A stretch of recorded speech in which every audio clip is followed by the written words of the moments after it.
The reason is because the Ewes are also direct descendants of the Hebrew Israelites that migrated to West Africa by way of Egypt to the Gold Coast and Slave Coast, migrating from Israel through Egypt, Ethiopia, Southern Sudan, Niger, Nigeria, Dahomey to Togo. The reason we have the same oral history is because we are actually one people. We're Hebrews. Let me explain. When you go back in time to a strip of land in West Africa that was once called the Slave Coast, you will notice this geographical area stretched from the Volta River in Ghana through Togo, Benin, Dahomey, and Nigeria. These four countries that now occupy this stretch of land was one territory before the Europeans met in 1844 in Berlin to define their trade zones and as a result divided the African continent amongst themselves. This strip of land from the Volta River in Ghana through Togo, Dahomey, Benin, and Nigeria was known as Ewe Nyigba, that is Ewe land. And the people that occupied this stretch of land were called Ewes. Ewe is the original name of the people who lived on this stretch of land from Ghana to Nigeria. The name, however, morphed to Ewe because the V sound does not have an English equivalent. So the letter W was substituted for the V sound, and the name and pronunciation morphed to Ewe. Ewe is actually a female sheep. Where do we see the first time this name is used in the Torah? Genesis 14. And the fugitive came and told Abram, the Hebrew. The word rendered as Hebrew here is spelled Yud Resh Bet Ayin. In English, you will spell this I-V-R-I, and it's pronounced Ewe.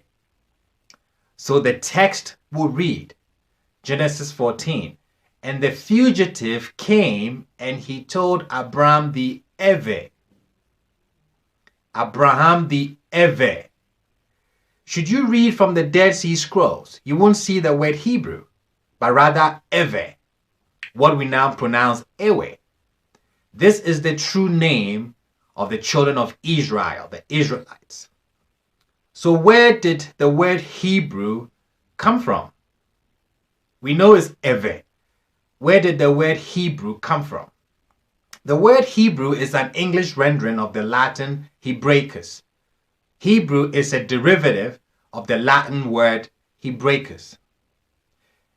A little over 2,000 years ago, Judea became a province of the Roman Empire, who had Latin as their national language.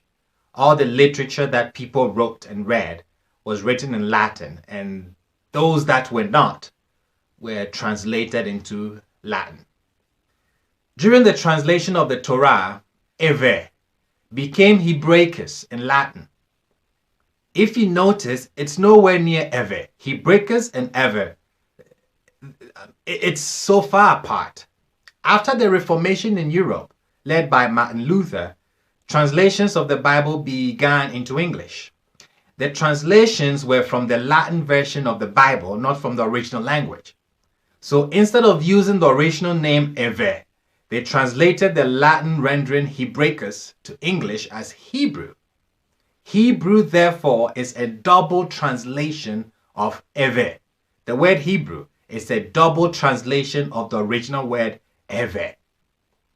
From the Volta River in Ghana through Togo, Benin, Dahomey, and Nigeria, what you have without the artificial boundaries by the Europeans is Ewe Nyigba, Ewe land, or Hebrew land.